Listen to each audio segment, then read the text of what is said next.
CJP प्रदर्शन में 2873 लोगों का निकला क्रिमिनल रिकॉर्ड। 989 गंभीर अपराधी, 101 लोगों पर थे हत्या के आरोप।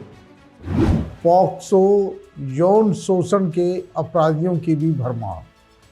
जंतर मंतर और संसद चलो मार्च के बाद अब एक नया विवाद खड़ा हो गया है।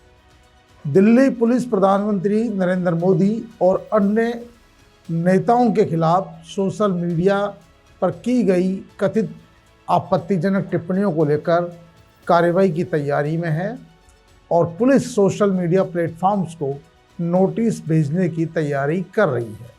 वहीं सीजीपी का आरोप है कि सरकार ने कार्रवाई नहीं करने का भरोसा दिया था, लेकिन अब प्रदर्शन में शामिल युवाओं को चिन्हित कर दबाव बनाया जा रहा है। सवाल उठ रहा है कि क्या समझौते के बाद भी सरकार सीजीपी से जुड़े युवाओं पर शिकंजा कसने जा रही है। मोदी के खिलाफ सोशल मीडिया वीडियो हटाने की तैयारी। सोशल मीडिया प्रबंधन को नोटिस की तैयारी। अश्लील कंटेंट हटाने के लिए भेज रही है नोटिस। जंतर मंतर पर हुए सीजेपी प्रदर्शन और 20 जुलाई के सांसद चलो मार्च के बाद सोशल मीडिया पर जिस तरह से प्रधानमंत्री नरेंद्र मोदी और अन्य नेताओं के खिलाफ जो टिप्पणियां की गई थी, कथित तौर पर आपत्तिजनक टिप्पणी, अभद्र टिप्पणी, गाली गलौज और को लेकर दिल्ली पुलिस सक्रिय हो गई है। पुलिस सूत्रों के मुताबिक सोशल मीडिया प्लेटफॉर्म्स को नोटिस भेजकर ऐसे पोस्ट, वीडियो और कमेंट्स हटाने की अपील की जाएगी। इसके लिए प्रदर्शन के दौरान उसके बाद अपलोड किए गए कंटेंट की समीक्षा की जा रही है। दिल्ली पुलिस का दावा है कि प्रदर्शन में शामिल लोगों की पहचान फेशियल रिकग्निशन सिस्टम यानी एफआरएस और अन्य तकनीकी माध्यमों से की गई है।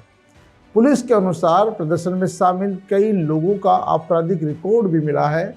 पुलिस का कहना है कि इनमें हत्या, लूट, यौन अपराध, पॉक्सो जैसे गंभीर मामलों के अपराधी भी इसमें शामिल हुए। पुलिस ने दावा किया कि हजारों प्रदर्शनकारियों की जांच में बड़ी संख्या में ऐसे लोगों की पहचान हुई है जिन पर पहले से ही आपराधिक मुकदमे दर्ज है। कॉकरोच जनता पार्टी के प्रदर्शन में हुई पहचान के बाद करीब 101 हत्या के आरोपियों की पहचान हुई है। इस प्रदर्शन में कुल 2873 लोगों का आपराधिक रिकॉर्ड यानी कि आपराधिक प्रवृत्ति के लोगों की पहचान हुई है जिनके खिलाफ मुकदमे दर्ज है। इनमें 989 लोगों पर गंभीर मामले हैं। इनकी पहचान फेशियल रिकग्निशन के आधार पर हुई है और अन्य तकनीकी माध्यमों से भी की गई है। पुलिस का दावा है कि प्रदर्शन में शामिल हुए लोगों में हत्या, यौन शोषण समेत गंभीर अपराधों के आरोपियों को अब सीजेपी के अलावा पुलिस उनको पहचान करके उनको नोटिस जारी करेगी। हालांकि सीजेपी ने 20 जुलाई संसद चलो मार्च निकाला था और इसमें शामिल हुए लोगों को लेकर जब उनकी सरकार से जो वार्ता हुई है उसमें इस बात पर चर्चा हुई थी कि अब पुलिस किसी भी तरह का प्रदर्शनकारियों के खिलाफ एक्शन नहीं लेगी। लेकिन सरकार और पुलिस उन लोगों के खिलाफ एक्शन नहीं लेगी जो आंदोलन से जुड़े हुए स्टूडेंट्स थे, लेकिन इस आंदोलन में जुड़े हुए जो बदमाश किस्म के लोग थे उन पर एक्शन लेने के लिए तो पुलिस और सरकार स्वतंत्र है। क्योंकि उस प्रदर्शन के दौरान जो सोशल मीडिया पर वीडियो वायरल हुए और कंटेंट्स वायरल हुए, उसको लेकर जब पुलिस ने उनकी पहचान की तो वो आपराधिक छवि वाले लोग निकले, क्रिमिनल लोग निकले। अब उनके खिलाफ अगर पुलिस कोई कार्रवाई करती है तो उसमें सीजेपी क्या कर सकती है? जाहिर सी बात है। फिर भी सीजेपी के प्रवक्ता ने सरकार से, पुलिस से अपील की है कि वो किसी छात्र को इस मामले में नहीं फंसाए और न ही उसके खिलाफ किसी तरह का एक्शन ले। हालांकि देखिए, जब प्रदर्शन चल रहा था तो पुलिस ने लाठीचार्ज भी किया था। 25 जुलाई के शाम को धर्मेंद्र प्रधान ने शिक्षा मंत्री के पद से इस्तीफा दे दिया था। इसके बाद प्रदर्शन खत्म हो गया। सीजेपी आंदोलन में 118 पुलिसकर्मी घायल हुए थे और 60 से ज़्यादा आंदोलनकारी। दिल्ली पुलिस के मुताबिक 20 जुलाई को संसद चलो मार्च के दौरान हुई अलग अलग झड़पों में कुल 118 से ज़्यादा पुलिसकर्मी घायल हो गए थे। इनमें वरिष्ठ आईपीएस अधिकारी और महिला पुलिसकर्मी भी शामिल थी। वहीं करीब 60 से ज़्यादा प्रदर्शनकारियों के भी घायल होने की जानकारी सामने आई है, जो अलग अलग अस्पतालों में थे। पुलिस का कहना है कि हिंसा और सोशल मीडिया गतिविधियां दोनों पहलुओं की जांच की जा रही है। दिल्ली पुलिस का दावा है कि कॉकरोच जनता पार्टी सीजेपी के प्रदर्शन में हत्या के 101 आरोपियों की पहचान हुई है। इस प्रदर्शन में आपराधिक लोगों की पहचान हुई है, रिकॉर्ड मिला है, उन पे गंभीर मामले हैं जिनके खिलाफ नियम अनुसार शिकंजा कसा जाएगा। बस यह जो लाइन है, यही थोड़ी सीजेपी के लोगों को पच नहीं रही है। लेकिन जाहिर सी बात है भाई, आप लोगों का आंदोलन स्टूडेंट्स के लिए था। अगर पुलिस किसी स्टूडेंट्स पर शिकंजा कसती है तो आपका विरोध लाजमी है।